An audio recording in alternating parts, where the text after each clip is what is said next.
Ok, mais um episódio do VetCast, senhoras. Hoje eu sou o Bendito Fruto aqui, acompanhado de belas mulheres veterinárias que, além de muito competentes, são muito bonitas. Olha só, gente, que maravilha. É tudo pensado, né, para oferecer um padrão alto, né, de atendimento. Não é verdade, Bruna? Doutora Bruna aqui conosco, bem-vinda. Olá, doutor Wander. Nossa, Bruna. Foi assim, bem espontâneo, né, Bruno? Foi, com certeza. Eu tava em casa assim, super sabendo o que eu ia fazer já hoje. Bruna, vamos gravar. Desce aqui agora. Doutora Larissa Vieira conosco aqui, representando Vinhalvete. Boa tarde. Obrigada pelo convite. Alô, boa tarde. Muito bem. E doutora Lília, que vocês já conhecem, doutora Lília Dalpisol. E aí, doutora? Boa tarde, pessoal. Mais um episódio do nosso VetCast. Gostaram dos primeiros episódios? Eu adorei. Principalmente o primeiro corte foi uma recepção muito boa. Seus colegas falando, doutora Gabriela, doutor William, né? E agora somos nós. Alta energia para a gente poder falar hoje sobre um tema muito importante que é posse responsável. É para ser polêmico, é para ser legal, e a gente vai falar sobre por que as pessoas decidem ter um animalzinho de estimação, né? O que elas pensam em ter um cachorro, um gato? O que passa na cabeça de uma pessoa em ter até mais de um animal, né? O que ela leva em consideração ao ter a ter a escolha de um animalzinho que vai viver ali 10, 12, 15, né, 17 anos. Qual foi o cachorro mais velho que vocês já atenderam? Eu já atendi com 21 anos. 21, uma Cocker Spaniel. E agora, por último, a gente tinha uma novinhal com 17 anos, ela faleceu esse ano. Eu tive um Pinscher, né, eu atendi um Pinscher lá em Rio Verde, que tinha 21 anos também. Aparecia um gremlinzinho, era surdo, seco, sem pelo, a orelhinha assim vai murchando, né? Só um ratinho assim, tadinho. Latia assim, parecia um bonequinho. Lembra do Godofredo? Era daquele jeitinho assim, tadinho. E eu lembro que a tutora levou, fazer check-up e tal, né? Tava lá só a característica do senil mesmo.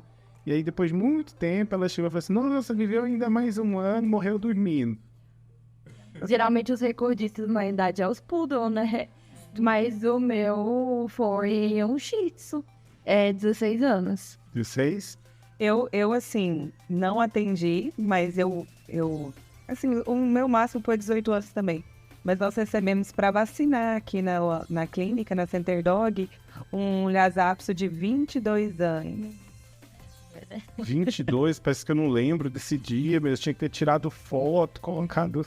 Sim, e ela já praticamente não estava enxergando quase nada, a pele bem cheia de lesões, tá bem debilitadinho. Mas assim, 22 anos. Saiu esses dias o recordista, já tava com 31. Era vira-lata, parece. Super ativo, andando pra lá e pra cá. E gordo. Bom, e nosso tema hoje é posse responsável. Você é responsável com o seu animalzinho? Você adota e faz certinho, mas o que é o certo, o que é o errado? Então trouxe essas moças bonitas e competentes aqui para falar pra gente hoje o que é certo, o que é errado, né? Vou iniciar o assunto falando que eu acho que a primeira coisa que se deve pensar para ter um animal, quando você tem a posse responsável, principalmente se você não mora sozinho, né? Esse animal vai conviver com quem? Com a sua família, você e sua família, porque todo mundo no final das contas é um pouquinho dono, né? Então, tem que constar a família para poder adotar um animal? Ou só chega e surpresa? Tem que ver o que todo mundo quer, né? Acho que a primeira palavra é planejamento. Planejamento. Ter planejamento, envolver todo mundo que vai conviver com o animal, né? Para conseguir planejar da melhor forma possível, a forma que vai ser a guarda responsável desse animal, né? Como vão ser os cuidados, como vão ser divididas as funções.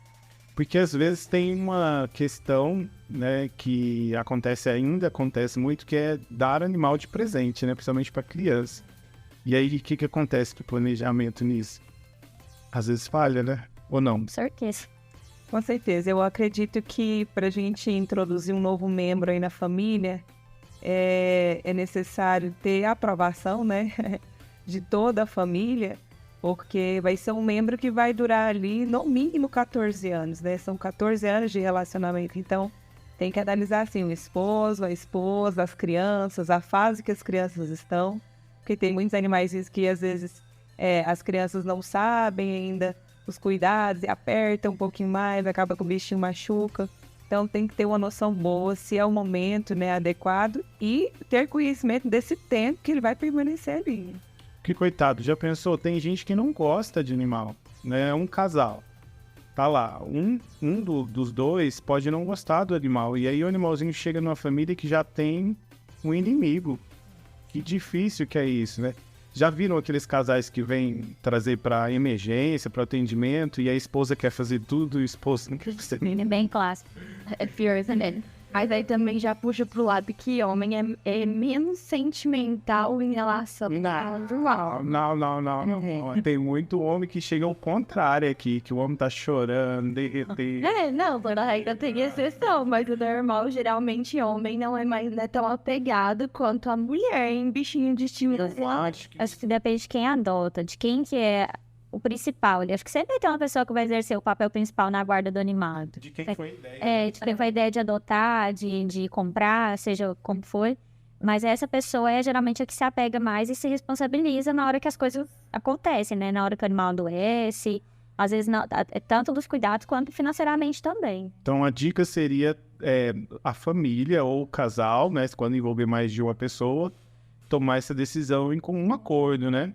Para não ter nenhum contratempo. E de forma consciente, né? Sabendo o que isso vai implicar, o que são os primeiros cuidados. Eu vou dar um exemplo básico na minha casa. Minha mãe estava se sentindo sozinha, porque eu e minha irmã nos mudamos, e ela queria amar um cachorro. Eu falei, tudo bem, mas você sabe que a gente precisa começar com vacina. A hora que eu falei o protocolo vacinal para ela, e os primeiros cuidados, até castrar e ter uma segurança, assim, de atingir o primeiro ano ali de vida, com tudo em dias, as vacinas, ela falou, ela repensou, ela não quis naquele momento, ela falou, não estou disposta a cuidar agora e fazer todos esses cuidados nesse momento.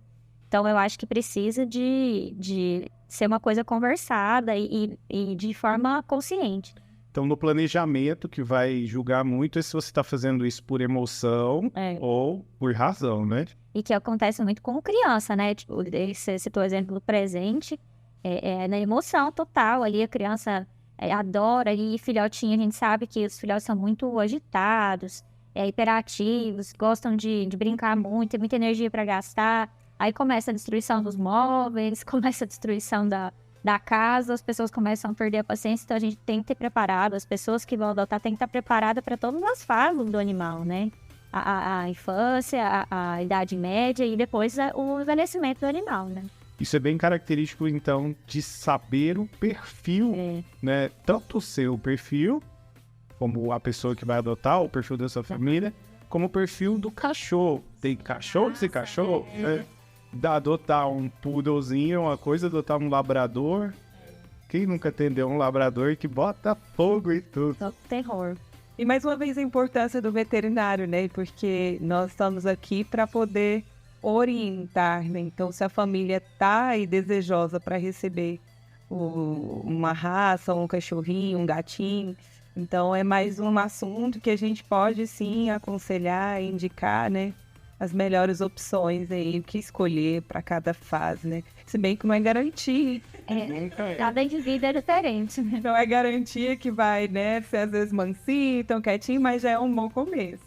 Lembrar que tem sempre o caráter do animal, eu sempre falo que tem perfil daquele animal, tem o que vem no pacote genético, né? Show. Você já vai com 3 pés atrás que vai ser bravo. Tem muitos que são mansinhos, mas a grande maioria é da natureza deles, né? Da genética. Temperamento, né? Da raça. E tem como ele é criado, né? Sim. Que a gente vai abordar isso também aqui na responsabilidade. Então, saber o perfil tanto da raça, né? Quanto o tutor em si, saber o próprio perfil, porque eu não recomendaria, como já tirei tutor de cabeça, a pessoa viaja muito, a pessoa não tem paciência com xixi e cocô, né? Que é o Tem básico. tempo, né? Já viu uma pessoa tendo um ataque de pelanca porque fez um xixi, um cocôzinho lá no chão? No tapete. No que é o tapete. No tapete. E quer ter um bichinho. Então, esse perfil, às vezes, ele tem que ter um papagaio, uma chinchila, Tipo de pet. um outro tipo de pet. Mas às vezes o que eu vejo muito é os pais ficam tão loucos pra agradar as crianças, e aí as crianças tá tão loucas pra ter um cachorro que eles vão lá, compra, e ainda não sei se chega a passar pela cabeça deles que as crianças com 3, 4 anos vai cuidar de um cachorro. Aí depois eles ainda chegam aqui e falam, eu dei de presente pro meu filho, mas acabou virando o meu. Não é que acabou virando da pessoa, já é. Né? Porque a Criança de 4 anos não tem responsabilidade. não consegue limpar nem ela, imagina cachorro. Verdade. Eu acho que vai tudo lá naquela palavra da Larissa, que é o planejamento, né? Do porquê que esse animal tá surgindo na família. Quando é uma coisa muito bem pensada, às vezes é até uma oportunidade para se ensinar a responsabilidade. Eu já tive cliente que fala, olha, fulano aqui, o Joãozinho, a Mariazinha é responsável pela comida, é responsável pelo banho, né? Eu já falei que a vidinha dele tá na mão delas. Né? E é uma oportunidade de ensinar a responsabilidade para as crianças, mas se isso não for dentro desse planejamento, dá muito errado. E quem acaba sofrendo é o bichinho, né? Eu digo assim, baseado na criação dos meus filhos. A criança, ela também tem a fase que ela consegue, né, aprender, ela consegue colaborar. Então, antes dessa fase, é impossível. A criança não tem maturidade para aquilo. Mas no momento adequado, a melhor coisa que tem, a gente vê que contribui demais para a formação das crianças, né? E o bichinho de estimação aí é uma excelente companhia. Tem uma idade ideal? Você sabe dizer uma idade ideal para começar a ter o contato ali? Você que já é mãe de 2. Olha, a criança a partir dos 6 anos de idade, ela já consegue responder bem a algumas responsabilidades, né? Alguns até antes já são mais assim organizados, mas eu, pela experiência que tenho, não como especialista infantil, né? Mas a partir dos 6 anos de idade, eu penso que é um bom momento para levar um amiguinho, já consegue os cuidados, fazer os cuidados, já consegue perceber que está com dor, que o animal está desconfortável. Então, um bom momento aí para começar uma amizade, né? Entre um cão, um gatinho, eu penso que a partir dos 6 anos é muito bom. E qual que é a raça, na opinião de vocês, as raças mais quistas, assim, que as pessoas mais querem e que mais dão certo com família, com rotina de pessoas que estão mais ocupadas? Está todo mundo ocupado hoje em dia, né? O que vocês acham que são as raças melhores, assim, para poder se adotar? Tem alguma preferida? As pessoas dizem preferência? Ou é tudo igual, tudo é cachorro, tudo é gato? Eu acho que depende muito do perfil da família, né? De espaço e de se tem criança, se não tem. Eu sempre falo, às vezes as pessoas perguntam, né, disso. Essa mesma pergunta vem pra gente no consultório. Se tem uma criança na família, uma ou duas, se tem espaço, eu acho que o labrador é uma raça excelente, o golden é uma raça excelente para quem tem criança em casa, porque são raças dóceis e que são brincalhonas. Ajuda a criança também a queimar energia, eles se ajudam mutuamente ali. E eu acho que funciona muito bem, mas precisa de ter espaço, porque são raças de porte grande, né? Agora, se a pessoa mora num apartamento que tem mais restrição de espaço, às vezes até de tempo, precisa ser uma raça de porte pequeno, né? O pessoal tem muito. Hoje a gente vê um padrão de temporal, assim. As raças, elas aparecem de modinha, né? Mais ou menos. Teve a moda do Pug, agora o Shih Tzu já tá na moda há muito tempo, né? Nunca cai. O Shih Tzu, eu acho que na minha rotina lá na clínica, acho que é o campeão, assim. A raça que mais aparece. Disparada, assim. Então, acho que a maioria das pessoas acabam optando por raças de pequeno porte, por às vezes espaço reduzido, né? O Shih Tzu, o Poodle, a gente até brincou no tutor esses dias, queria um Poodle filhote, foi um trabalho achar um Poodle filhote, porque os Poodles hoje, os mais novos, estão com 15 anos. Está em extinção. Mas acho que depende muito do momento que a pessoa está vivendo, do local que ele vive e do perfil da família, né? O que eles buscam. Por isso que é importante conhecer as raças, né? Saber para que é o objetivo, porque tem os cães de guarda, tem os cães de companhia, né? Depende muito do que cada um procura, né? Eu tenho um cliente que tem 2 huskies em um apartamento. E é difícil, provavelmente. Coitado do vizinho, né?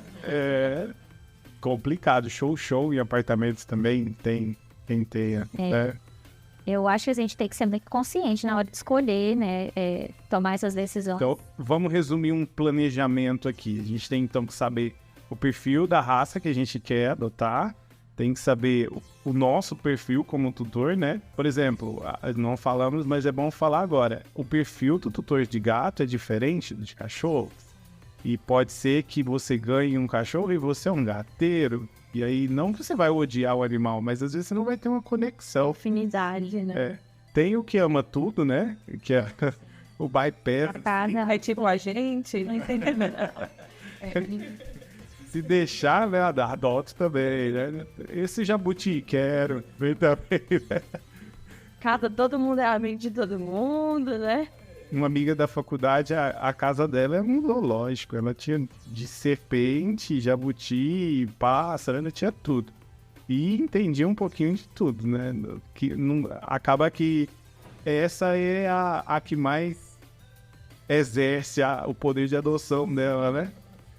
Certo, então o perfil, né, do tutor, o perfil do animal, né, da raça em si e o ambiente.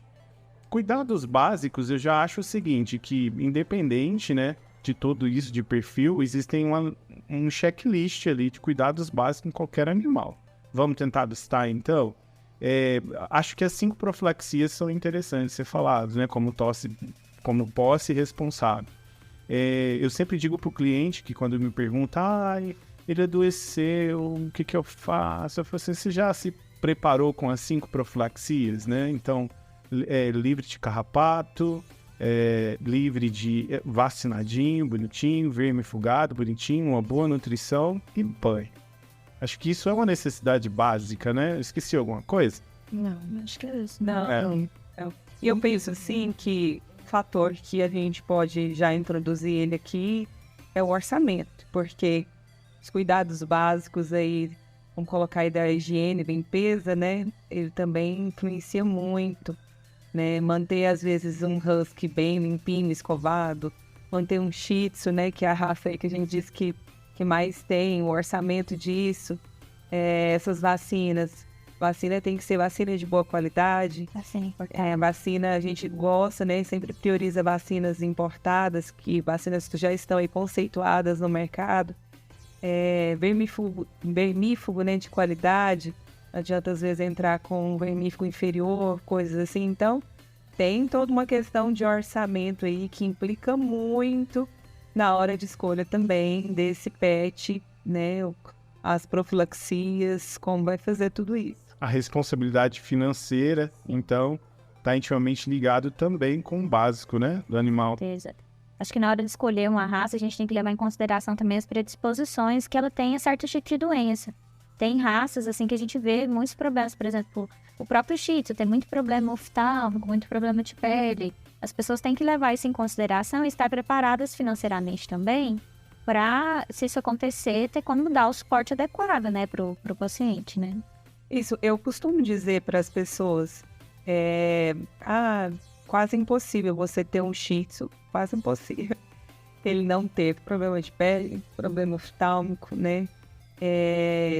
São doencinhas que, assim, a raça já é predisposta e quando você adota um serzinho desse, você tem que estar consciente que isso pode acontecer. Não significa que vai, mas existe uma grande probabilidade disso acontecer, né? Ganhei um Shar-Pei de presente. O que eu ganhei? Meu Senhor. Problema de pele em cima de problema do pele. Dor da pele, da dermatologia. Eles são lindos, apaixonantes. Eu acho que é por isso que o dono encara tudo numa boa, assim, né? Tem que encarar porque eles são lindos demais, mas vem com esse pacotinho aí de um probleminha, né? E outros. Todas as vezes que eu pego um Shar-Pei para vacinar, a primeira pergunta que eu faço é: você tem uma googlada sobre essa raça? Não. Comprei que achei bonitinho, fofinho. A maioria é assim, ó, ganhei. Nossa, e já, agora nem tanto. Aqui já tá aí, pelo menos as nossas rotinas, a gente vê pouco Shar-Pei. Mas lá em Rio Verde, quando eu clinicava por lá, nossa, perdi as contas. Teve um boom de Shar-Pei.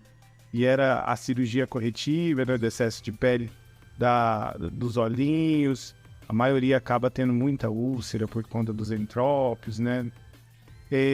Problemas de pele recorrentes, as dermatites decorrentes, das dobrinhas que são fofinhas, mas que vão vir. Então, a raça em si influencia muito nos cuidados básicos e com a responsabilidade financeira, né? E quando eu digo responsabilidade financeira, eu acho que tem dois momentos aí, vê se vocês concordam.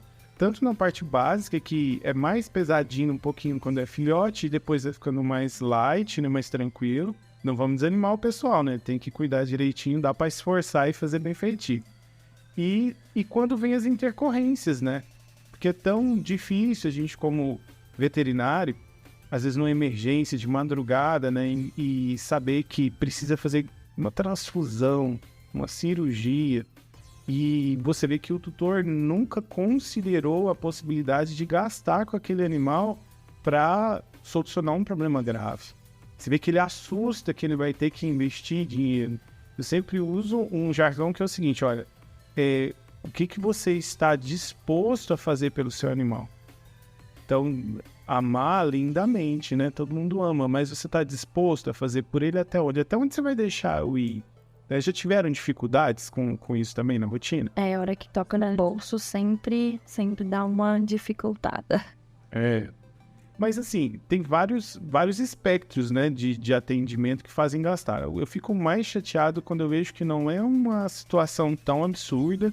Execução não é uns cuidados básicos, mas são medicações, momentos ali que dá para poder você fazer tranquilamente. Hoje a gente já facilita muita coisa e a pessoa não está com o coração aberto, né? Então, é possível dizer que isso não é uma posse responsável quando a gente não se atenta para essa possibilidade de se gastar com o animal? Eu acredito que sim, porque muitas vezes eu fui questionada, doutora, mas ele tinha que beber água com essa idade. Então, assim, a pessoa às vezes precisa de ter um conhecimento mínimo, né?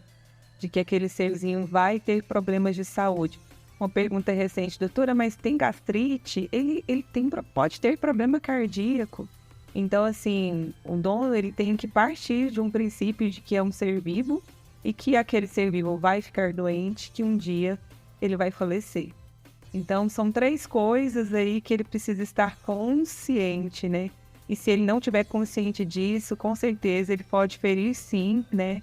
Essa nossa avaliação de posse responsável. Ele com certeza vai ferir isso, né? E quantas vezes a gente já ouviu? Quero saber quantas vezes vocês já ouviram assim. Não quero cachorro nunca mais. Frase clássica. Clássica, né? E quando vocês ouvem geralmente isso? Na hora de pagar a conta. Na hora de pagar a conta. Na hora de pagar a conta, né? E eu sempre tenho um contraponto. Eu falo assim, tá, mas te deu muito mais alegria do que tristeza, não é verdade? Eu escuto também muito na hora da morte, porque a pessoa sente ali aquela tristeza profunda, não quero passar mais por isso, né? Mas a questão de adotar, de você comprar, que seja, né? Você tem que estar preparado para o momento da despedida. Não tem jeito, né? Então, essa frase aí, ela aparece também na hora da morte. Não quero nunca mais. Não querer lidar com o luto, né? Sabe o que uma tutora uma vez fez comigo? Ela tinha uma Yorkzinha. E aí, essa York foi atacada na fazenda por um cachorro maior. E ela, 2 menininhas, né, que ela tinha. Menininhas já nessa fase aí dos 5, 6 anos. E ela trouxe já muito ruim, já chegou já zeradinha, não deu para fazer muita coisa. E para a família, para as crianças, ela falou que estava internada. E deve estar internada até hoje. Até hoje. E aí, a menina, aí ela procurou uma outra York idêntica, comprou essa York idêntica, ajeitou isso em meses ali. E disse que eu tinha dado alta pra ela e levou pra casa. Então, para não ter que lidar com o luto da criança, né? Aquela parte pesada de ensinar, né? Eu até lembro de conversar com ela e falar assim, olha, mas é um bom momento de você ensinar a criança sobre a perda, né, sobre o cuidado, sobre responsabilidade, para que isso não aconteça. Ela simplesmente deu o jeitinho dela de fazer acontecer. Outra opção. Mais fácil, né? Será? Fácil não foi, né? Porque ela teve que achar uma idêntica. A gente sabe que cada um tem suas limitações, né? Mas seria uma forma que eu não recomendo por causa dessa questão do luto aí. É um membro da família, gente. Como todo membro da família, ele está sujeito à morte.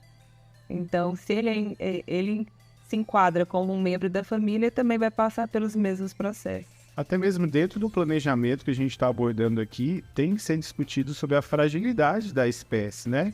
Tanto o gato quanto o cachorro, eles são espécies que têm um período curto de vida, né? Então, a gente já trabalha com a ideia de que possa ter alguma intercorrência e até ser mais curto ainda do que previsto. Nem todos vão viver 21 anos, igual a gente falou, né? Nem todos vão viver 30 anos. Eu me lembro de um caso que marcou muito, que foi um rapaz, esse é um pouco triste a história. Ele tinha, no último ano de vida dele, ele tinha perdido toda a família dele. Pai, mãe, irmãos morreram em acidentes distintos e ele deu a entrada lá pro atendimento, ele já era a terceira consulta, ele queria mais uma opinião médica, alguém me recomendou, ele foi lá. E trouxe, eu nunca esqueci o nome da cadela, chamava Betina. E ele trouxe a Betina e numa caixinha era uma piquinês. Trouxe e ela totalmente já variando, velhinha, ela tinha 21 anos. E ele estava na terceira opinião porque ele queria literalmente assim, não considerar que ele ia perder o último membro da família dele. Né? Nossa, aquilo derrubou todo mundo. A gente chorou pra caramba, porque não tinha como não se sensibilizar. O rapaz, depois que tudo finalizou, ela acabou falecendo e tal, ele sentou no meio-fio da clínica, do lado de fora da clínica, ele ficou 1 hora de frente pra clínica chorando. A dor do luto tem que ser considerada também, né? Tem pessoas que não conseguem lidar com isso. E nessas situações é ainda mais difícil, né? Porque com certeza na cabeça dele só passava assim, só tem eu e a Betina. E ainda perde a Betina, então realmente é uma coisa muito complicada. Porque, no geral, o luto já não é fácil. E aí você ainda perde uma pessoa, né? Um animal que já tá com você há tanto tempo. E no fim das contas só sobra você e o animal. Então eu tenho certeza que ficou pior do que já é. Isso. Mas a gente tem que levar em consideração também o outro ponto de vista, que é quando o animal ajuda a pessoa no luto, né? Eu tô com um paciente assim, a gente tá em atendimento agora. A tutora faleceu, ela que era a responsável, e o marido se viu totalmente perdido. Eu fui na consulta, eu falei assim, o senhor tem um cartãozinho de vacina? Ele falou assim, eu ainda tô me encontrando lá em casa, eu não sei aonde que tá as coisas. Era ela que cuidava, então assim, tem agora, a cachorrinha é uma lembrança dela, a gente vê, a gente conversa com ele entende, só que ele ainda tá um pouco perdido ali, mas ela tá ajudando ele a viver. Então assim, a gente tá acompanhando casos, assim, que os animais são tão parte da família, que no momento da partida da pessoa, ele é um membro da família também. Então assim, é uma forma de lembrança da esposa dele, tá ajudando ele a superar o luto, apesar de que o animal era dela, né? Ele tá precisando cuidar desse animal agora que tá doentinho, porque o animal até adoeceu depois que a tutora faleceu. Mas os animais também, a gente precisa levar em consideração que eles são parte da família e que eles também podem ajudar nesse momento, né? A gente ressignificar essa experiência, né? Até a relação dele com ela mudou, eu creio. Devia ser um pouco mais distante dela. Distante, e ainda mais que o animal tá demandando mais cuidado, porque adoeceu. Então, assim, é uma forma de se conectar com o animal, se conectar com a pessoa, uma lembrança da pessoa, né? Eu acho que ajuda bastante também nesse ponto, a superar o luto, né? Maravilha. O animal em si, né, tem um potencial exuberante para a relação humana. Não é à toa que o cão é a raça mais próxima, né? O gato vem em seguida aí, mas o cão é a raça mais próxima do humano. Existem estudos falando até que daqui a alguns milhões de anos aí, não sei quantos, vai ser realmente uma evolução evidente de entendimento, de comunicação. Já pensou? Que estranho. Eu virar pra Cacau de manhã e falar, então, Cacau, eu tava precisando conversar. Isso é uma ótima ouvinte, né? O duro é se ela não quiser conversar, né? Olha, agora que eu evoluí, não sei se eu quero ouvir. Você tá muito abaixo pra mim. Mas hoje, falando de hoje, eu até participei de uma banca, né? Na UFJ. Um aluno, Matheus, formou esse ano e eu fui participante da banca dele. E o tema dele foi sobre o impacto do animal na recuperação da depressão. O impacto disso, achei extremamente diferentão o tema dele, né? Os professores e todo mundo que estava na banca ficou assim, tivemos que nos preparar para poder falar aqui, porque não foi um assunto... Foi um tema de bastante impacto. Isso, até no dia eu falei, olha, que bacana um tema original, que traz uma visão, né, mais científica, mas todo mundo sabe, mas agora está ficando uma coisa mais concreta, de que o animal faz diferença. Existem protocolos hoje oficiais para isso, aprendi lá na apresentação de Matheus. Protocolos oficiais para ter esse acompanhamento, né, do apoio do animal, a terapia assistida por animais, na recuperação do luto, na recuperação da depressão, seja qual for o motivo, né? E já tem altos resultados palpáveis. Isso é muito legal. A gente vê bastante aqueles vídeos de animais que eles levam no hospital que tem criança, assim, né? Geralmente pacientes com câncer. E é bem legal, né? A gente sabe que o animal consegue desempenhar um papel ali muito importante na recuperação, né?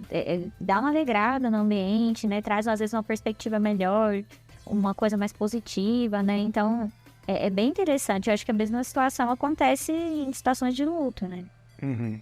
E dentro do nosso contexto de hoje, vamos sempre ancorar aqui que isso tem que ser sempre pensado de uma forma responsável, né?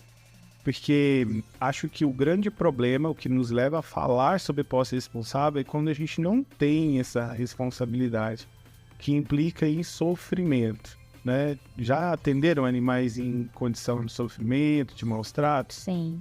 É sempre uma característica que dói na gente, né? É sempre bastante sofrido pra gente também, como profissional. Que a gente sente que, assim, a gente tá nadando e morrendo na praia. Às vezes o que a gente fala ali todo dia em consultório, sobre cuidados básicos, sobre vacinar. Eu fico tão chateada quando chega animal com zoonose na clínica. Porque hoje em dia a gente tem o acesso à vacina de forma mais fácil, assim, né? A gente tem... Lógico que tem a questão financeira, mas isso a gente está levando em consideração ali, que a pessoa tem que levar em consideração no momento de adquirir um animal, né? Então, assim, quando o protocolo vacinal é negligenciado, o animal às vezes pega uma doença como a cinomose, que é uma doença que não tem cura, a gente fica pensando, poxa, parece que a gente está fazendo o trabalho da gente pela metade, né? As pessoas não estão se conscientizando, por mais que a gente venha aqui e explica que tem reforço todo ano, explica que precisa de ter um acompanhamento e a pessoa não fazer daquela forma, né?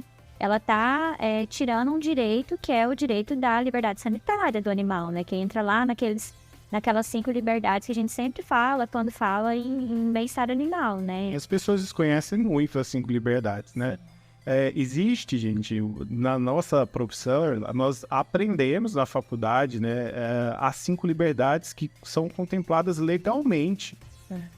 E era o nosso próximo ponto aqui, falar sobre a responsabilidade legal, que eu acho que mais do que nunca tem sido discutido e alguma ação sendo feita. Já viram alguém sendo indiciado por maus tratos? Sim. Já viu? Já. Esses dias eu peguei um pessoal bem alterado que foi escoltado até a clínica para poder providenciar cuidados, porque houve denúncia, né? É importante que hoje já está funcionando isso, né? Houve denúncia e eles foram obrigados mesmo a trazer o veterinário, e eu tive que emitir um relatório que eles vieram, que dei receita, tinha que voltar no retorno, né, para cuidar. Não é sempre que aparece, mas já aconteceu. Acho que Eu já tive também que fazer. já aconteceu? Já. E o que você acha disso, doutora Lilian? Dessa ação maior do poder público ajudando a gente na questão do maltrato animal? Isso é um grande avanço, né? Uma coisa que nós veterinários assim, agradecemos e achamos uma maravilha, porque todos os dias, né, a gente sempre vê um caso de maus tratos ou de deixar esse animal às vezes vulnerável, né, da falta de responsabilidade das pessoas. Então, a gente saber que as leis estão trabalhando, né, em favor dos animais, a gente fica mais tranquilo, a gente fica feliz, né, que está tendo essa ação.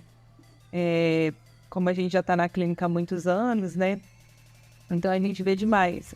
Nós, inclusive, colocamos uma plaquinha aqui para informar as pessoas das leis, porque muitos não sabem das leis que estão aí disponíveis para a proteção dos animais, né? Então, eles têm leis que protegem eles.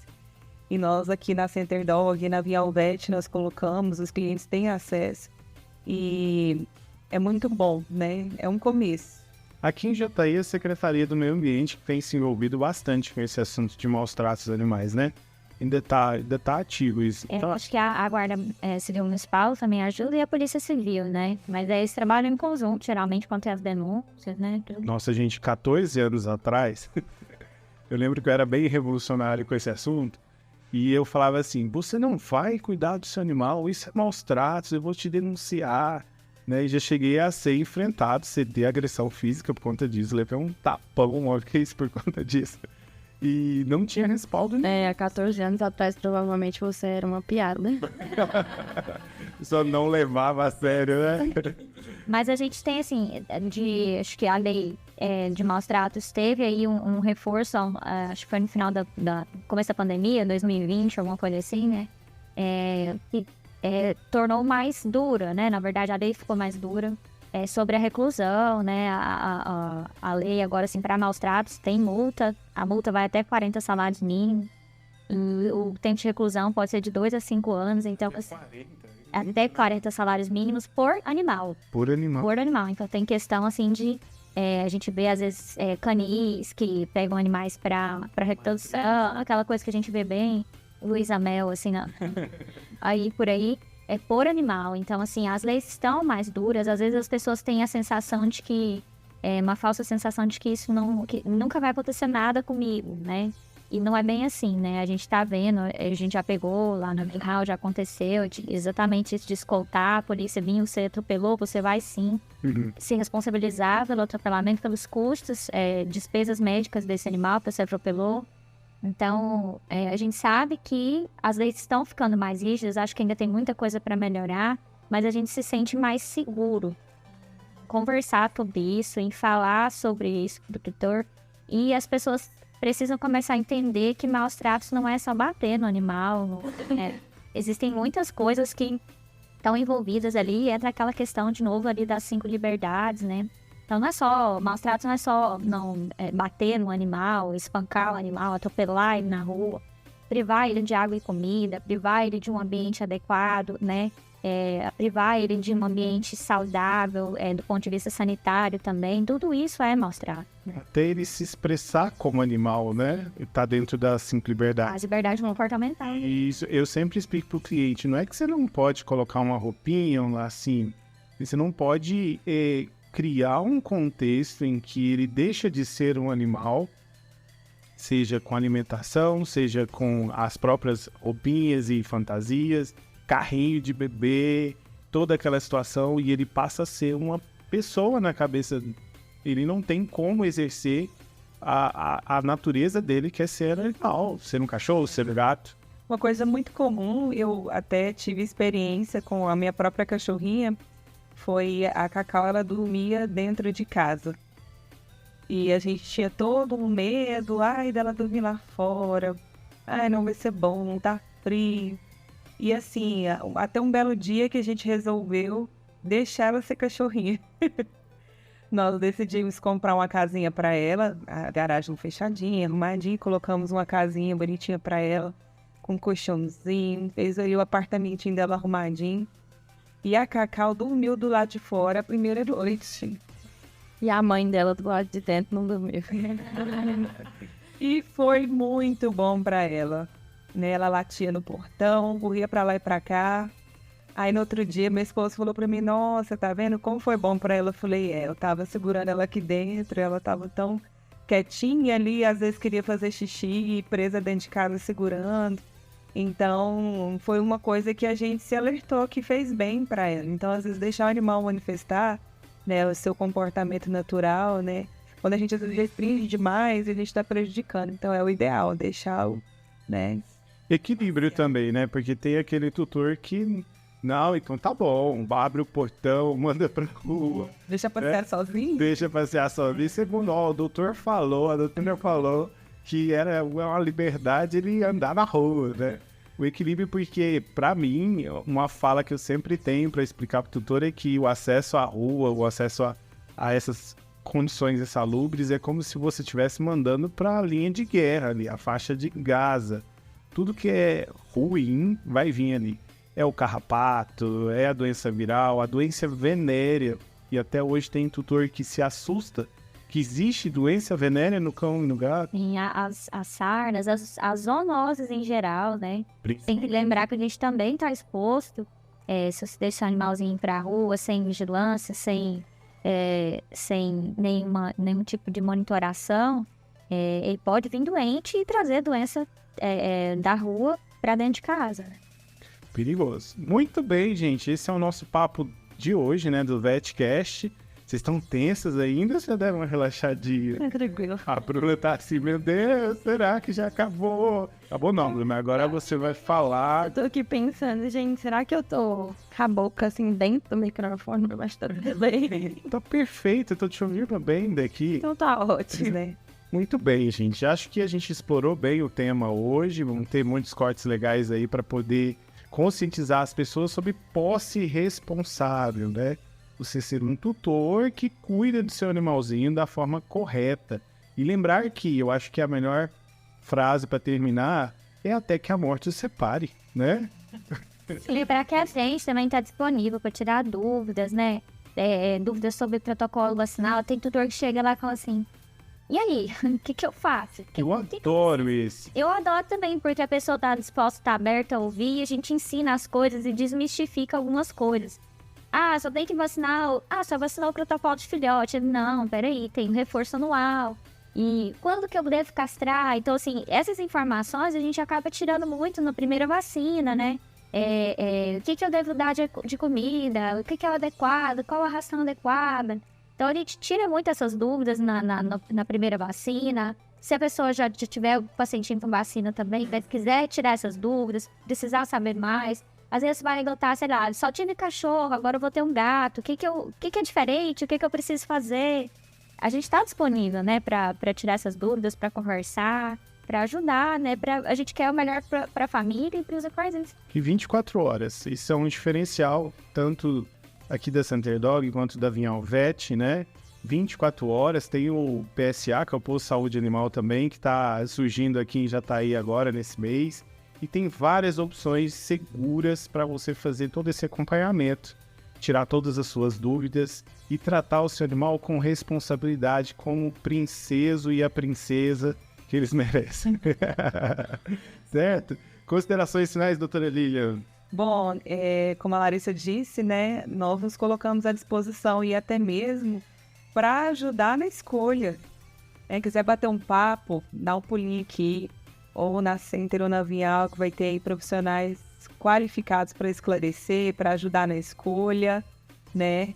Eu já peguei filhotinho, que às vezes a pessoa achava que filhote não tinha que beber água. Nossa, já peguei também. Desidratado. Já né? fica internado. Já chega só a múmiazinha assim, né, coitado. Então, assim, procura a gente. Adotou? Dá um pulinho aqui que a gente vai orientar vocês da melhor forma possível. Isso aí, Bruna, doutora Bruna, não tem considerações? Sem considerações finais, manda um beijo pra Xuxa. Da Trícia. Acho que é isso mesmo, né? É só disponibilizar aqui o nosso serviço, né? Para ajudar. Se ainda quer adotar, já adotou, a gente está disponível. Isso aí. Bom, quero vê-las de novo, né? Esse foi só um ensaio. Então, muitos virão, né? Olha, a Larissa tá até emocionada com a ideia de voltar. Muitos virão por aí. E esse Sou foi mais um... receptiva ao convite. Muito bem, Bruna! E esse foi o VetCast dessa semana. Compartilha, manda pro seu amigo que tá querendo adotar e você fala, é essa que precisa ouvir essa conversa legal, com bastante informação técnica, sabedoria da experiência do dia a dia e uma pitada de carinho e amor aí para você fazer acontecer, tá bom? Um abraço, tchau! Sigam o nosso canal. Você sempre dizendo isso? Vai lá! Sigam o nosso canal, ative o sininho e sigam a gente nas redes sociais. Muito bem! Realizando sonhos!